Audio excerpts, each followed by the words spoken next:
Cole DaSilva, welcome to the Define Success podcast. How you doing, man? What's going on, dog? Sorry it was taking me so long to get on here. Guys, for all of you who do not know, Matt's been DMing me for probably like how long, bro? Like a fucking year? Oh my God, dude. I'm like, usually that time get away from me, and I apologize that it's taking me this long, but it's all right. I love how persistent you were, like how intense you were with making sure that I got on here, because I love actually joining podcasts with people and talking to individuals. Yeah. I'm glad we can make it work. So thank you for coming on. Looking forward to the conversation. Been following you for a while and just love your message. So can you kind of just start us off and give a little bit of background of who Cole is and how you got to where you are today? Yeah, man, that's a big story, but I'll try to wrap it up very quickly and like straight to the point. Who am I? I am a 28-year-old business owner. All right, we own multiple different businesses, but our two main one is PT Domination, and when I say our, it is because I'm business partners with my best friend and my neighbor, actually now in Kelowna, which is pretty cool. But my boy Brian, Mark, and myself own a company called PT Domination, where we help personal trainers grow and scale their online businesses. And then we also own a gym in Kelowna, British Columbia called Iron Energy Fitness Center. So that's why I'm a 28-year-old entrepreneur starting businesses, helping people scale, etc. Now, how I got to where I am today, is that what you wanted me to write down? Yeah. Yep. That's a long fucking story, bro. But to explain it, to kind of give you guys like the more straightforward version, and whenever I say that, I usually end up rambling anyway. So let's try to do it without rambling.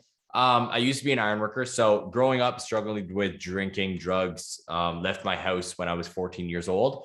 Not completely, not cut out my family completely, but kind of like I needed to go out on my own because me and my family didn't get like along very well. So jumped in and out of the household, was officially completely out of the house around 16 to 17, didn't go back, moved to Calgary, Alberta when I was around 19 years old. Became an iron worker, got a labor job as an iron worker, did that for, in my mind, it feels like 5 years, but when I look at the actual timeline, there's no way it was that long. I think it was probably like around 3. But honestly, a lot of it was a haze because a lot of it was just filled with working, then lonely nights, or drinking like crazy at a bar / my Percocet addiction, because while I was an iron worker, I got addicted to Percocets. I was taking 4 to 7 a day.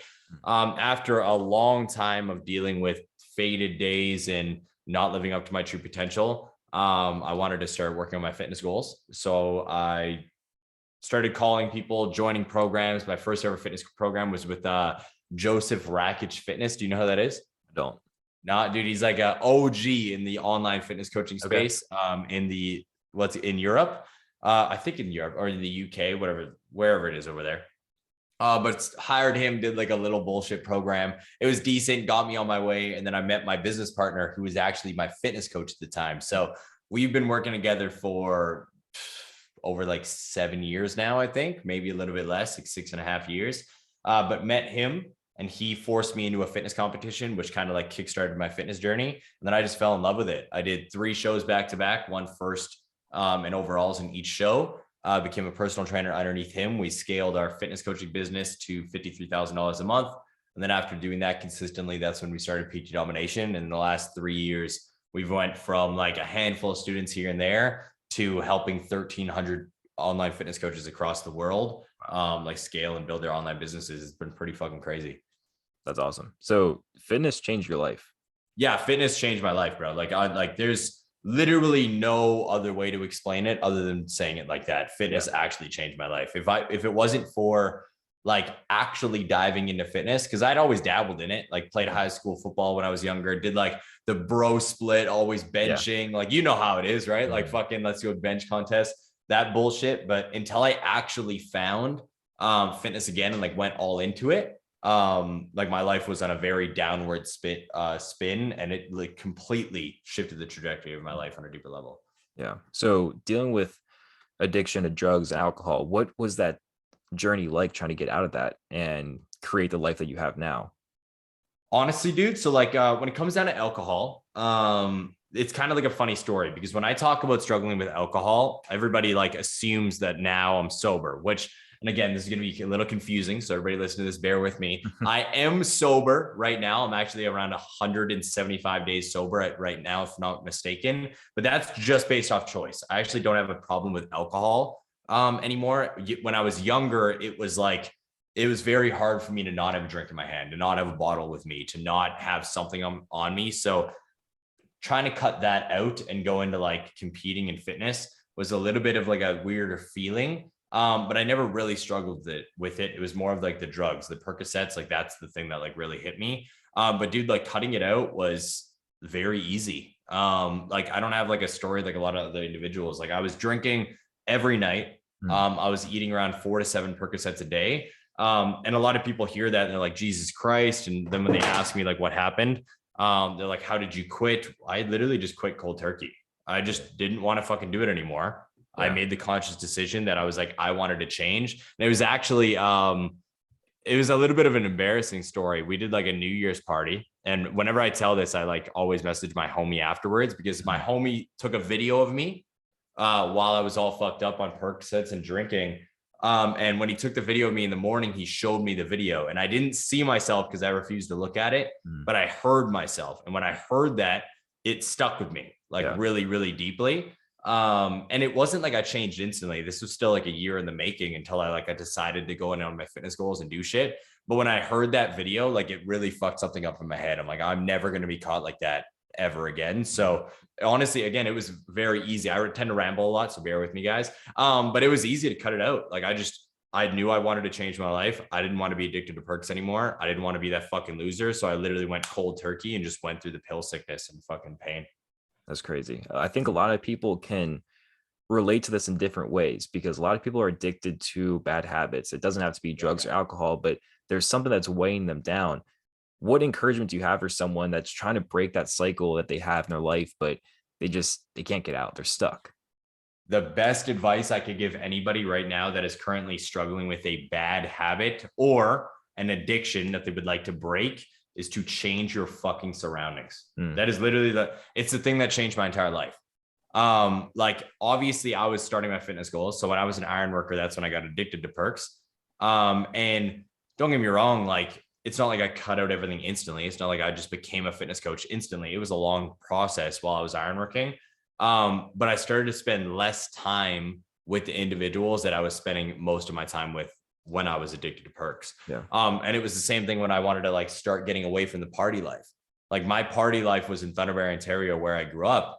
But when I wanted to change to become an iron worker and like start the process of changing my life, I just moved on the flick of a dime, like literally moved to Calgary. Didn't even tell my friends until I was literally that day I decided to move. Because your environment is everything. Yeah. You guys can't cut out drinking if you're just with drunk people all the time. You can't cut out drugs if you're with people doing drugs every single night. Like you might be able to, I don't like using the word can't, but it's very fucking hard. And a big reason why a lot of individuals can never break their bad habits is because they choose to stay in the exact same place that they've developed the bad habits. And that's the fucking problem that a lot of people struggle with, in my mind. Yeah. And it's also true on the contrary, because you said you can't get out of this bad habit if you're around alcoholics. Also, now that you're around better people, you're around a business partner that's helping you. Now you're elevating your life because these surroundings are the complete opposite side of the spectrum.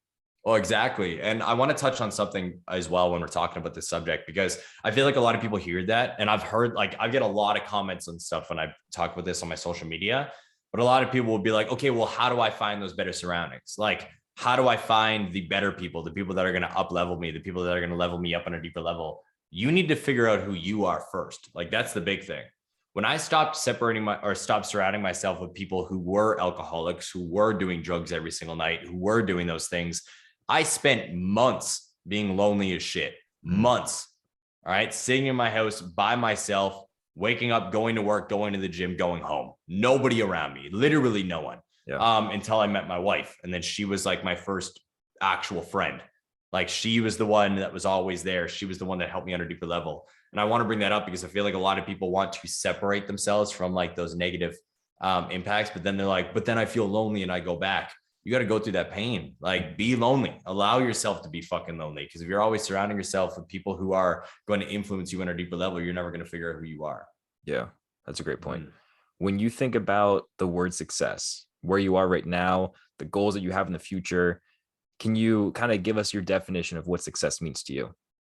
Yeah, I think that's a very hard question to fucking answer, honestly. Yeah. Like, I think for me, like success is about the bigger picture. Like success for me is number one, like fulfillment and happiness. Like I want to be happy no matter what. Money has never really meant anything to me. Like money, I just view as a tool to help me do the things that I want to do. That's why like I will legit, and my wife doesn't like this, but I'll legit spend my money as fast as I fucking make it because I just want to do things. Like I want to be happy. I don't see a fucking point in making money just to sit on it to do fucking nothing. That's not why I got in this game in the first place. So I think it's about fulfillment and like happiness on a deeper level. And when I say fulfillment, I mean like, what are my actual goals and like, what is my why? When I achieve those things, that's when I'll like consider myself like successful, like I've achieved success. And to give you a little bit of a breakdown on that, like there's two things. Number one, when it comes down to our PT domination business, this thing right here in the Zoom call is actually my vision board. And I did not actually put this here on purpose. This was just there. So it's perfect. For everybody who cannot see this, me and my business partner have the same one. It's a canvas that we have up on our wall. And this thing just outlines the things that we want to do in the next 2 years. So like, this is our first step and we're always up leveling it. So once we achieve these, I'll be fulfilled to a certain degree. And then obviously the next goals will come into play. But my long-term goal is to be remembered forever. That's what I want to do. Like I heard a quote by Eli Wild. He heard it from somebody else, but it was, you actually die twice. And it's once when they pour dirt on you, and again when the last person says your name. And when I heard that, it was legit like I got slapped in the fucking face. I was like, oh, what do you, whoa, like it literally hit me because I was like, time the fuck out. You mean I could just work for the last 100 years and die and then no one will remember me? I'm like, fuck that. So I think my definition of success would be happiness, right? Like living to your truest potential and enjoying life, but also like working towards some sort of fulfillment. Like I won't be fulfilled until I've like actually established my fucking legacy, which I think is a good thing because then I don't ever hold myself like I'm successful. Like my ego, I'm always chasing the next version of myself, if that makes sense. Yeah, absolutely. I like that definition so much because nowhere in that did you mention, I need to make a lot of money. I need to do that. It's all about your fulfillment, also your legacy. I think that is like one of the most important things that people oversee. They're working so much, but it's just for themselves. And then, like you said, that second time you die, that could be one day actually after your true death. But people that actually put in the work and build that legacy, they're immortal because people are going to talk about them for generations to come. So I really like that. I think more people need to understand that that's really, really important. Dude, that shit fucked me up, man. I'm not even gonna lie. Yeah. Like when I heard that, it like literally was like a couple days where I was just like replaying that fucking statement in my head because like, I want everybody to think about that for a second. All right. Right now you're grinding your ass off. You're pushing towards something that you want to achieve. You're doing a certain thing every single day. But you literally die twice. Once when they pour dirt on you. And again, when the last person says your name. So a lot of things that you now think are important become very irrelevant because like, I don't know about a lot of other people's goals, but mine is legacy. Like I actually want to leave something behind. I want to do something with my fucking life. And the reason why I don't say money, and a lot of people probably aren't going to like this statement. Hopefully they do on your podcast. I'm a little bit more raw and uncensored, guys, like across the board. If you ever fucking see me on anything. Also, am I allowed to swear? Because I've already been swearing. Okay, absolutely. Cool. I want to bring this up because I feel like a lot of people, when they see success, they say money instantly. Right. And I knew you were kind of waiting for that to see if I said money. But honestly, like your life doesn't fucking change that much when you get money. And I'm like, I will tell you guys that I literally went from a trailer. All right. I lived in a 1x1 trailer on 150 acres. And a lot of people hear that and they're like, holy fuck, that's crazy. My parents bought that home when I was like 10 years old or something like that. It was $50K. That's how much the house cost. Like $50K, a little tiny trailer on a fucking well. Me and my fucking 3 siblings at the time and my fucking 2 parents, like cramped house to now living where I am now and living the life that I am. And like, when it really comes down to it, the only difference is now I can just do things without like overthinking it. That's it. Yeah. Like I do the same shit every day. I wake up, I eat food just like you guys do. I come and sit in this fucking office and I work. Like this is literally my life, but people obsess over like, if I had all this money, my life would be so much better. But until you guys become like internally happy, like money's not going to solve a fucking thing because money only solves money problems. It's a quote that I heard on a podcast the other day that again, really resonated with me and I wanted to break it down. Yeah. I like that. I think money just kind of amplifies who you truly are as a person. If you're a good person, if you have more money, that's more opportunity to give to charity, to help other people, volunteer, whatever. if you don't have money, you could still be doing that, just volunteering with your time and trying to just uplift someone's day. But if you're just deep down, you're just a bad person, like you're just doing the wrong thing. If you got more money, that's just more opportunity to do the wrong thing. So it, Yeah. whatever you do when you make it and have a lot of money, it's been in you. It just is amplified because you have more opportunity to spend it, more That's resources. it. That's literally it. The money just opens opportunities that money provides. It's Yeah. like all. And a big reason why a lot of people don't see success is because they obsess over the number. Like with helping personal trainers and fitness coaches on a continual basis, we have, again, 1,300 clients. We have 223 that have broken $10,000 a month. And almost every single one of them, when I have the conversation with them, I'm like, how much did your life change from 1,000 to 10,000? They're like, literally fucking nothing. I do the same thing. I just wake up, I eat, I sit in front of my computer and I work. Yeah. I'm like, exactly. I'm like, now the only difference is you got a little bit more money. You can go on a vacation and do the work on a fucking beach instead of where your house is. That's literally all it is. It just provides an opportunity for you. But it takes the mindset to get there. Like you got to be open to that success on a deeper level. 100%. Mm-hmm. Cole, you brand yourself as the wolf. Can you kind of explain where this comes from, what the reasoning is? Your podcast is called Wake Up the Wolf. So what you got for the wolf there?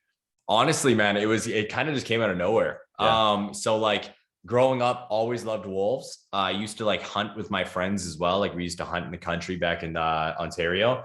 And we used to like hunt like wolves is what I would call it, because we weren't like the people who'd sit in a fucking blind and do nothing. Because we hunted like small game. We would sprint like through the fucking bush with the little 22s, full sprint, like pushing animals and stuff. So it's like hunt like wolves. So it's always been in my mind. But when I became a fitness coach, we ran a company called Aesthetic Nation. So it was my business partner, right? He was the head of the company. He was the full owner before me and him got into business together. I was a trainer underneath him and he had 2 other trainers with him. And then we scaled the business. We had people come in and out. Long story short, all right, everybody operated underneath Aesthetic Nation.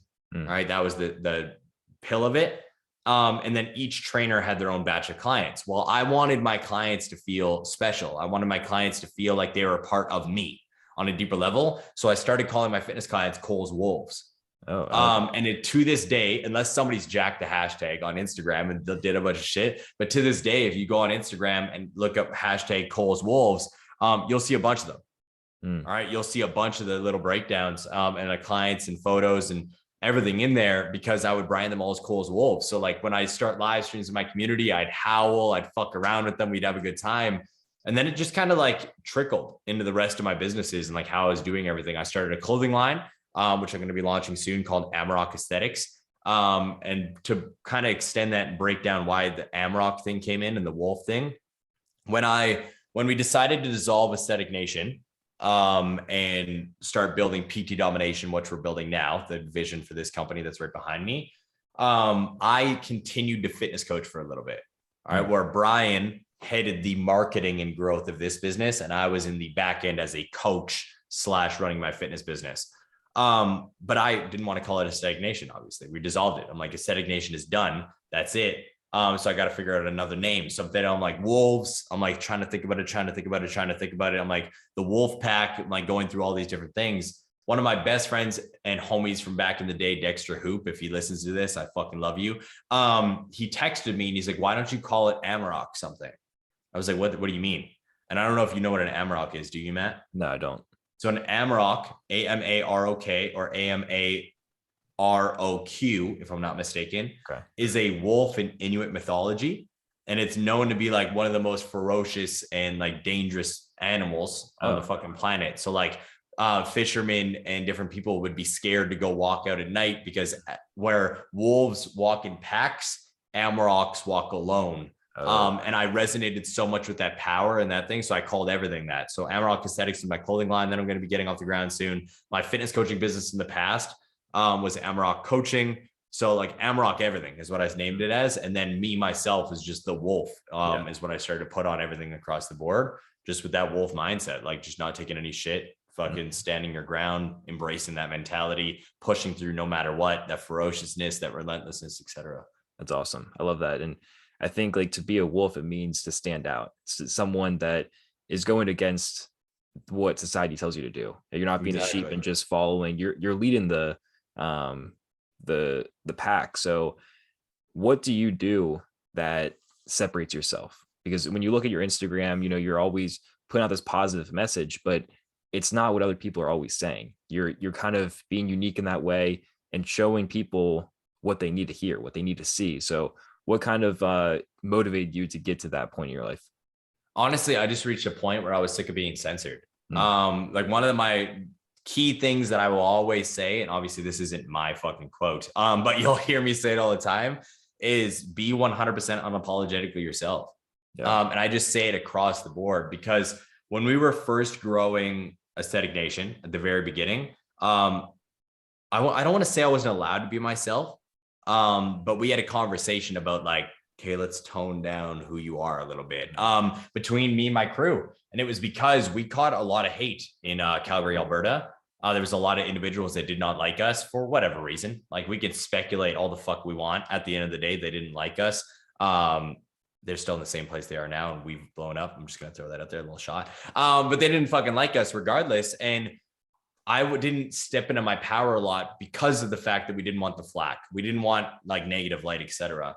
So there was a big part of me for a long time that struggled to speak online, to struggle to speak on social media because I was trying to be something I wasn't. I wasn't swearing. I thought I needed to be perfect. I would literally, dude, walk down the street with a live video and start and stop it like 15 fucking times because really? It gave me so much anxiety trying to speak like somebody else, trying to flex my knowledge or trying to not swear or not stutter or whatever. And I just reached a point where we didn't give a fuck if you liked us or not anymore in Calgary. We reached a limit where we're like, we're done. Everybody hates us anyways for whatever reason that they have. So let's just be it. And then number two, I just noticed that people resonated with me more when I was just me across the board. Like I don't fake that I swear this much. I don't fake that I dress it differently, that I do things differently. I'm just me, and people started resonating with it. So I feel like a big thing that separates me from other people online is other people are worried about what society will say about them. They're worried about if they swear too much, will this person get mad? Or if they say this, will this person get mad? Where I just don't give a fuck because everybody's going to get angry at everything. Like there's always an excuse or a justification or a reason to get mad at what somebody else says. But my mentality is very simple. If you get frustrated at what Matt says to you, that means the shoe fucking fits and you should look in the mirror before you get mad at Matt. It's just it. That's the fucking truth. If somebody bitches me, says a video that has nothing to do with me, they don't even say you, they just talk about time and I hear it and it makes me mad. That means I'm fucking up with my time or else that video wouldn't have resonated. Yeah. Right. So I just reached a point where I was done sugarcoating. I'm just going to fucking be me. And if you don't like it, hit that unfollow button. I think it goes back to what you're talking about when you're dealing with that addiction and trying to figure out who you were as a person and spend that time by yourself. So it's all encompassing. You've tried to figure out who you truly are and just, like you said, unapologetic and find out what you need to do to fulfill your legacy. Well, dude, and it was just like, it's not like this attitude just came out of nowhere. I've been developing who I was since I was a kid, and like growing up the way that we did. It's me as the middle child. I have an older sister, an older brother, and two younger brothers. Then dealing with all that, then fucking moving out here, then being an iron worker for 3 years. Like we've dealt with some shit and I've been talked to way worse than I speak online. I'm just not babied. And I feel like a lot of other individuals are, they don't like the tough love mindset because they want their problems to feel significant in their mind. And I get it. Like we all have things going on and we all have problems, but at the end of the day, like if you want to be successful, it's very fucking black and white. You need to put in the work. That's it. It doesn't matter if you're tired. It doesn't matter if you broke your foot. It doesn't matter if you're dealing with a death in the family. It doesn't matter what the fuck is going on in your life. If you want to be successful, you got to push forward. That's it. And people don't like hearing that. They want everyone to cater to their individual needs and problems. And it's something I'm just not fucking willing to do. Why don't more people understand that? I don't know. I fucking wish I knew. If I knew, I'd be fucking solving more people's problems. If I did, I wouldn't have as much hate as I do online. But at the same time, like, I feel like it's just an internal thing. Like, I feel like our world is getting very sensitive. Like everyone wants their own opinion and voice to be heard. But I think it's just being done in a bad way. Like, I think everybody's voice and everything can be heard, but like, Just because you have something going on in your life doesn't mean I need to cater to it. And vice versa. Just because I have something going on, why the fuck should you care? Like, you have your own life, you got your own feelings, you got your own family. So I think it's just, everybody's mad sensitive right now and they need to get the fuck over it. Yeah, makes sense. A lot of what you talk about is stop caring about excuses. Get rid of your excuses, just go for it. Can you kind of explain your mindset about that? Dude, so that was from my parents and fucking people that I've worked with in the past. So like, as much as my parents and myself did not get along for a very long time, and like there was some shit that we went through, that was one of the mindset things that they developed in me. Like, shut the fuck up and get the work done. Like, stop making excuses across the board. And it's just something that I've literally taken throughout my entire life. Like, I get that we all go through like different emotions and we deal with different feelings, but I don't know. I've just got this mindset in the back of my head of like, it's just not anyone else's fucking problem. So if you want to do it, then just fucking do it. Yeah. Like, again, when I quit my addiction with Percocets, I was eating 4 to 7. I literally used to say that I know it's not a lot. I was only eating 4 to 7 Percocets. And the reason why I was doing that is because I got scared of saying that and then having somebody who dealt with like meth be like, well, that's not a fucking addiction. Well, it is. It's just not on the same scale. So I just started focusing on me. Like, regardless of what you are going through, you can get through it as long as you push the excuses to the side, because all of us right now could come up with 10 things about why we shouldn't do what we're supposed to do today. I didn't get enough sleep, so it's very hard for me to wake up at 4 a.m. and go hit the gym. I've got like a tweak in my shoulder. I probably shouldn't do shoulders today. Maybe I'll do something else. My knee actually hurts. Maybe I should skip legs for the 9th fucking week in a row. Like, you know, there's literally an excuse for everything across the board. And I just don't see a point in talking about it. I think it's dumb. Like, I'm just not somebody who stands for excuses. I understand emotions. I understand justifications to a certain degree, but I never understand sitting in your shit. It doesn't make any sense to me at all. Like, it's something that physically doesn't compute in my brain, and it's like hard for me to understand. And those times that you have excuses or you're putting yourself in an uncomfortable situation, once you get over it, you get through that event, 99% of the time, you're like, that really wasn't that bad. Like, dude, always. I don't know why I was like so concerned about it. Yeah, man. And it's like, that's the thing. I deal with a lot of shit too. And I like, there's a lot of things that go on in my life, like in my mindset that I've like battled on a daily basis. But the difference between me and a lot of individuals is that I don't air that shit out. I do shit anyways. Yeah.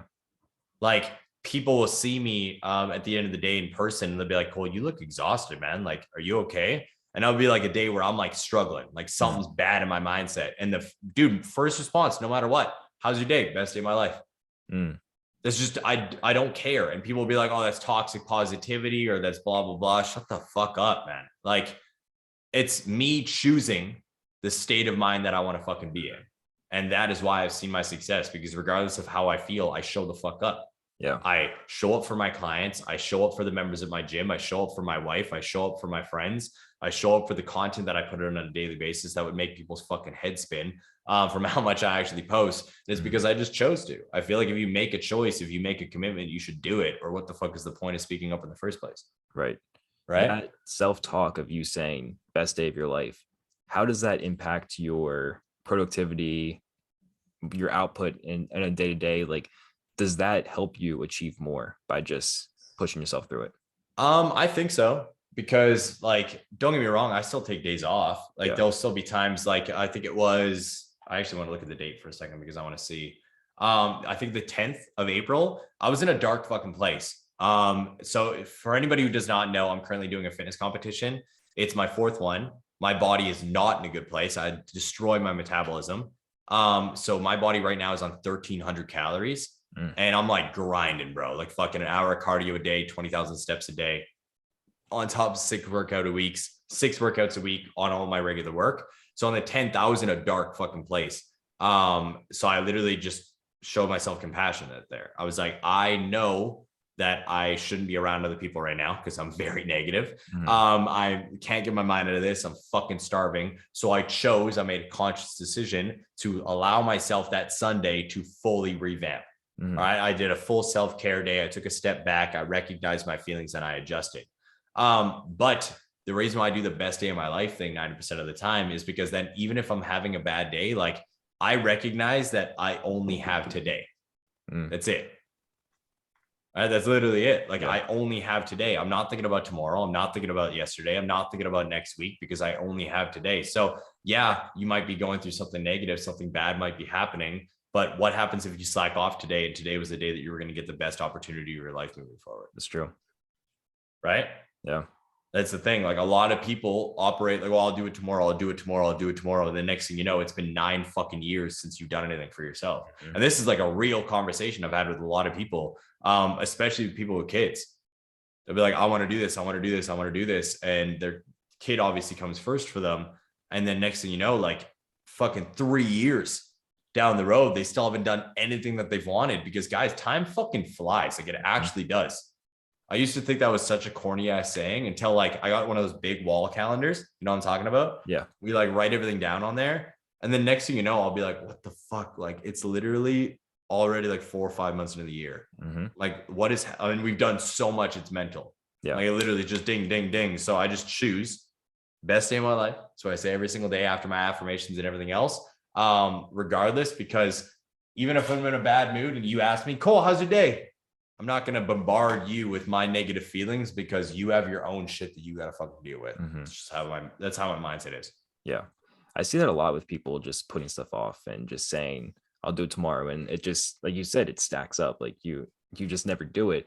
Yep. And the thing that I noticed is like personal experience, it really doesn't take that much. If you want to start something huge, take one little step of action today. And then the next day you're going to figure out, I got more to do. I'm going to take this next step. And it just, these small little changes over time, that over time, it's going to be so much more beneficial than saying tomorrow, because then it never happens. So if you want to, let's say you have like 1,000-page book you want to read, start with 10 pages. That's not even a dent, but do that little piece of action. Now you realize what it takes and you're just going to start knocking it out every single day. And soon enough, you're going to reach your goal. Dude, it's just about habit stacking. Like a lot of people, do you listen to Andy Frisella? Yeah. Yep. So dude, love him. Like, but again, he's another savage out there that a lot of people don't listen to because they're sensitive little bitches. So again, guys, I told you I'm going to be ruthless on this podcast. When it comes down to his shit, like he talks about 75 hard. And I don't know if you've ever tried it. I never have. And the reason why I never did in the past is because I used to say the words, I could never do that because I could never stop drinking because I actually do love alcohol. But coming into this fitness competition, me and Julia coming back from our honeymoon, I'll get to my point. We fucking drank the entire honeymoon last October. Like it was a blast. It was so much fun in Greece, but we didn't get drunk. We just had like wine every day. And when we got back, I was like, I want to do a fitness competition to get my body back in shape. So I was like, I'm going to cut out drinking until after my show. And then next thing you know, like 30 days went by. I'm like, that was kind of easy. And then 60 days, I'm like lit. And then 75, I'm like, holy fuck. And then now I'm at 175 because I chose to. But the reason I'm breaking this down, guys, is because a lot of you listening, all right, want to achieve a goal. But like Matt said, you try to bite off too much that you could chew and you don't just take the one step. It literally starts with one step. Like I just pulled up my phone because I wanted to walk you guys through my regular routine. All right. This is what I do every Monday. Okay. Just break this down for you guys to give you a little bit of insight on this. This has nothing to do with my calls, by the way. On Monday, I usually have anywhere from 4 to 6 hour long calls that I do. All right. That are podcasts, meetings, executive meetings, like different things that I'm doing with my companies and my gym, et cetera. I'm actually pulling up my calendar right now so I can confirm it for you guys because I actually want to walk you through this. So today, to give you a breakdown, I have 6 calls that I'm going to be on. This one being one of them. All right. Not including that, I wake up at 4 a.m. I go walk and I get my first 3,000 to 5,000 steps in, depending on the day. Then I hit the gym. I do cardio and learning. Then I do a power list and affirmations. All right. Then I post on Instagram stories, another Instagram, Facebook, Pinterest, YouTube, Snapchat, TikTok, another TikTok, make a tweet. And then I follow up with my YouTube longer videos, not shorts. Then after I'm done that, I shower. I do I catch up with my gym team, catch up on my texts, my Slack, my Facebook. And then after I'm done all of that, at 7:30 in the morning, I then start my meeting. So I have a 7:30 a.m. executive leadership meeting, podcast. Now I'm doing this podcast. Then we have a call afterwards. Then I have a retention meeting. And then I go into my regular tasks of the day. Wow. The reason why I break that down is because it didn't fucking start there. Okay. Yeah. People hear that and they're like, oh my God. They're like, what do you mean you do all that before 7:30 a.m.? I do all of that because I started with one thing. Mm-hmm. My first thing was just get your ass out of bed and go for a walk. Yep. I started doing walks on the block. That was it. And then I was like, okay, my body's now used to waking up at 4 a.m. Now I'm going to wake up at 4 a.m. I'm going to do my meditation. Then I'm going to go to the gym. Then I started doing that. And then I just started stacking. And now it's become so regular that my day, like I do more shit in one day than some people do all fucking week. And I do it before 8 a.m. Absolutely. You got to make the choice to make the fucking change. That's it. Yeah, exactly. And for someone listening to this, even if they don't want to take that much action in a day, I think the more of the story is you can be doing a lot more than you are right now. 1,000,000%, bro. You could be doing a fuckload more. Yeah, that's good. When you're taking all this action during the day, you're so busy, filling up the calendar. When your alarm goes off at 4 o'clock, what wakes you up in the morning? What gets you out of bed, keeps you going? Honestly, dude, just the fact that I put my alarm farther away from the bed. Like, I'm not going to tell you guys I'm perfect. That alarm goes off. It's not like I'm the Rock up right away, ready to go. Like, I got my tired days. There's some days where I wake up, I look at that alarm and I'm like, fuck you. Yeah. And I'm like, it takes me a good 15, 20 minutes to actually get my ass out of bed. That's why I choose 4 and I start my workout at 5 a.m. So I have that hour of meditation, etc. to do. So number one, I set my alarm farther away. So I actually have to reach out of the bed to grab it, where a lot of you guys have it right beside your face. So you just hit snooze automatically. And number 2, it's that voice in the back of my head that continues to call me a fucking bitch. And I'm not even going to lie. Like, if I sleep in, dude, the first thing in my head is just get your fucking ass up right now. Stop being a pussy. Get up. You made a commitment. That's the first thing that I think about right away. And I also, just to let you guys know, like when I wake up at 4 a.m., I don't check my phone and start searching through work for the first hour. Yeah. Super important. Yeah. Like I don't do any work. Like if I'm on my phone doing stuff, it's creative stuff because I feel like the most creative in the morning. But I do nothing work wise. And then the reason why is because I don't want to be triggered. All right. I don't want to be triggered or reactive to anything that might happen. A lot of you guys don't like waking up because the first thing that you do is check your phone and then you go to the news and look at all the COVID bullshit that's been happening for the last 2-3 years. Or you wake up and then your mom texted you about something negative that happened. So I just make an active decision to, number 1, have my phone farther away from me. Number 2, always leave it on silent for the first hour of the day. And number 3, my voice, like in my head, just gets my ass out of bed now, bro. Like it was used to be way easier to just be like, fuck you and turn that voice off. But now it's like, it's loud. Like it's fucking get up now, basically. Yeah. That voice is everybody's biggest enemy. I mean, it tells you exactly what you shouldn't be doing. A lot of people give in and listen to that. How can you fight that and get yourself up in the morning? Go to the gym, do everything you're supposed to do that might be telling you, don't do it. Sleep in, take the day off, have this cheat meal. Dude, agreed. And like, I feel like I want to say this very clearly. If you guys are listening to this right now and you're like, well, it's not a bad thing to fucking sleep in. It's not a bad thing to have a cheat meal. It's not a bad thing to do X, Y, Z. You're right. It's not. Like, it's not. But if you want to be a top 1%er, if you want to be part of the fucking 1%, then it is. Yeah. And you need to understand that. And like, this is the truth that a lot of people don't fucking understand. Like they want to make $1 million, but your ass is watching Netflix and sleeping in every day. Yep. You ain't ever going to make $1 million, homie. Like that's it. Or you want to lose 50 fucking pounds, but you're binge eating every single weekend and you're not following your diet because you don't like vegetables. Like, trust me, I don't like vegetables either, but I'm fucking eating them because I didn't want to be fat anymore. Like you guys, that's just the truth. If you want to achieve actual success, you're going to have to lose a little bit of balance in order to get there. Andy Frisella did a great podcast on this recently. Did you listen to that? No, I'm not. Bro, it's great. You should check it out. Everybody else as well. Like it's called Fuck Balance, if I'm not mistaken.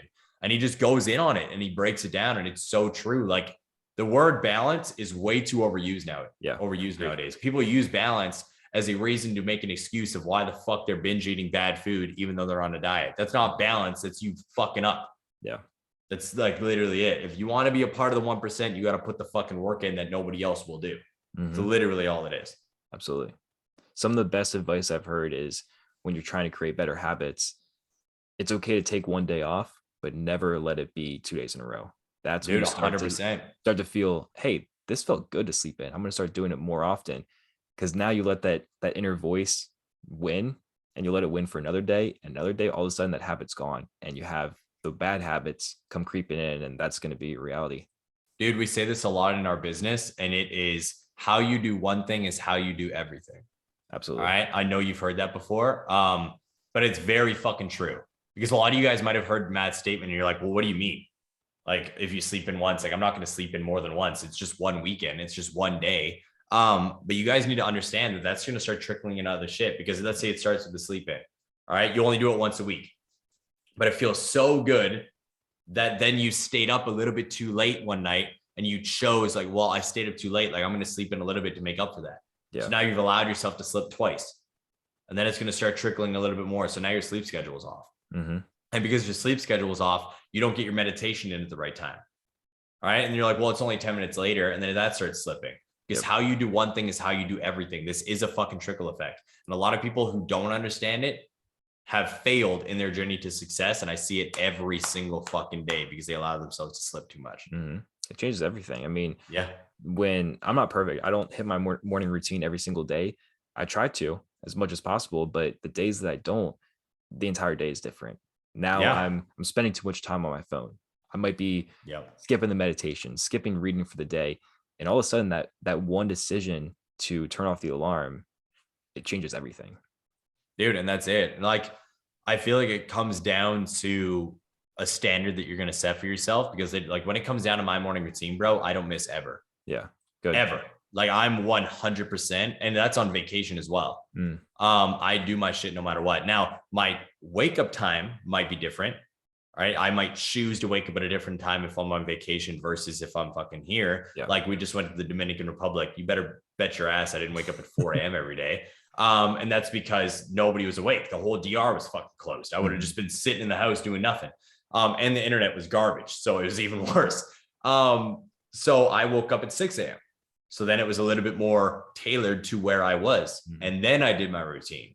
All right. You guys need to pick something that works and do it every fucking day. Like, I do it no matter what. My morning routine is done, period. And it's because I know if I start to slack on it, I feel worse. If I start to slack on it, I feel different. So I make sure that I'm actively choosing to get that done. And if that's not done, I don't do anything else. Yeah. That's crucial. There's some people that say you need to wake up at 4, you need to wake up at 5, at 6. That is not as important as finding that morning routine and just getting it in. Because if you wake up at 10 a.m., but you still have that 1 hour, 2 hour morning routine, you're going to crush the rest of your day. You're fine. You're getting the same effect as waking up earlier. If you can get rid of those distractions, it's just easier at 4 o'clock because nobody else is awake. You don't have that distraction. Exactly, bro. That's it. Dude, wake up whenever the fuck you want, guys. I literally so my boy, Brian, business partner and fucking best friend, he's like I'm going to wake up at this time because I'm going to fucking outwork all of you motherfuckers. And like, that's his mindset. And I literally was the polar opposite for the longest time. Like, okay, cool. Wake up whenever the fuck you want, because I'm still going to fucking work just as hard / I'm going to work later because you go to bed like an old man. And it's like, that's the thing, right? Now I go to bed like an old man. I go to bed at like fucking 8:39 sometimes because I'm so fucking tired. But I started waking up at 4 a.m. because I found myself running out of time in the day to do shit. So I sacrificed more sleep to get my workout in. It just do what works for you and build a habit around getting your mind conditioned to play at the absolute best level that you can. That's literally my mindset around all of it. That's awesome. You got to wake up at 9 a.m., then fucking wake up at that time, but then make sure you condition your mind. You don't wake up at 9 a.m. and start answering phone calls from your mom, et cetera, the first hour of the day. That's it's real easy at 4 a.m. when nobody's awake. It's fucking lit. Nobody texts me. Yep. Yeah. It's fucking awesome. The phone then. That's awesome. If you were to give the audience one step of action, one piece of advice, what would that be? One piece of advice, step of action or a piece of advice? Are we doing both? Yeah, let's do both. Okay. Number one, actually, before I go into this, do you feel like a lot of your listeners and followers are already working on their goals, or do you feel like a lot of them are starting or trying to start? Starting into working on them. I think a lot of people, they want to be successful. They need that direction. Okay. Well, if you need direction, you need to sit down and brain dump what you actually want to do with your life. Okay. This is something, if I'm not mistaken, I learned off Gary Vee, and I've taken it very far with a lot of individuals that I know. I did this with my little brother, Dayton. He just got his nursing degree. All right. Just registered, passed university, everything. He's awesome. Like, yeah, hoorah, moves to Alberta, lives with me for 6 months. And now he's like, I want to quit nursing and become an entrepreneur. Because he's like, the game has changed since COVID. So what I told him to do is sit down and brain dump 5 to 10 things that you are passionate about. All right. Then look at that list over the course of a day and ask yourself, if I was to do one every single day, which one would I enjoy the most? He picked programming. He loves websites. He loves gaming, programming, all that stuff. So I told him, dope. Now for the next 6 months, go all in and learn everything you fucking can, and then land your first freelance gig, which he just did. Awesome. All right. And the reason I bring that up is because a lot of you guys overthink, right? You're like, I need to pick the perfect thing now because the thing that I do now is going to be the thing that I do for the rest of my future, because that's the old mindset of go to a fucking school, get a 9 to 5. You do that for the rest of your life, then you retire. That's the old mindset. All right. You guys can switch careers like that. And do whatever the fuck you want. Julia, my wife, is a Red Seal hairstylist. She's a fucking Red Seal engineer. All right. Going through university. And now she's a certified personal trainer and certified sports nutrition coach, working as an entrepreneur beside me now. Awesome. Like, she's done multiple things. Myself, I've worked multiple dead-end jobs. Then I became an iron worker. I got certified and I got my apprenticeship through everything. Then I quit after 3 years, became a fitness coach. Then I stopped that and now I'm a business coach. Like, you literally can change your careers like that. It just takes commitment. So first off is figure out the direction you want to go by brainstorming things that you are passionate about. Now, a lot of you guys might hear that and you might be like, oh yeah, it's easier said than done. Fuck off. Just do it. Okay. If you listen to Gary Vee, or these other successful people, you probably would already be there. Number two, my second piece of advice, things that you need to hear, is you do not need to be successful by tomorrow. This is very important. This is something that helped me literally skyrocket my business, my social medias, all of it. I was too rushed at the beginning. When I became a fitness coach, I wanted to achieve success now. I literally used to tell myself, you will be a millionaire before 25. You need to be a millionaire before 25. I was obsessed. And when I wasn't hitting my numbers, I would start to I would feel myself literally deteriorate. I can't even say that fucking word right now, but you guys know where I'm going. Yeah. It hurt. And it wasn't until I looked myself in the mirror and I'm like, what the fuck are you rushing for, bro? What's the difference between making $1 million at 25 and making $1 million at 27? Yep. And I literally would think about it and I'm like, oh, nothing. And I was like, cool. And then my whole body was like, whew. And then I just did what I was passionate about. And because I was just doing what I was passionate about and putting all of my fucking time and effort into it, I made my fucking million. Yeah. So I was literally taking the pressure off and just doing the fucking work. Everything changed across the board. That's great. That makes sense? Yeah. That good? Yeah. 100%. I love that. Can you plug your social medias, podcast, make sure everyone can check you out after? Yeah, fam. So if you guys want to check me out on TikTok or Instagram, it is the same tag on both. Cole, COLE, LUIS, DASILVA.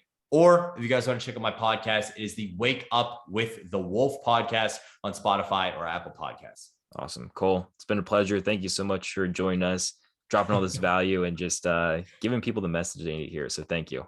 Dude, thanks for fucking having me. This was only a year in the making with how busy I was. But guys, if you're going to take anything else away from this, it is to never give up and stay persistent. Matt has literally been DMing me for fucking months. And I'm like, yes, I'm so fucking down, bro. And then I forget because I have so much shit going on that he kept it going. And now we just did this bomb ass podcast. I'm super excited about it. Sir. Yeah. Appreciate you, man. Got you, bro.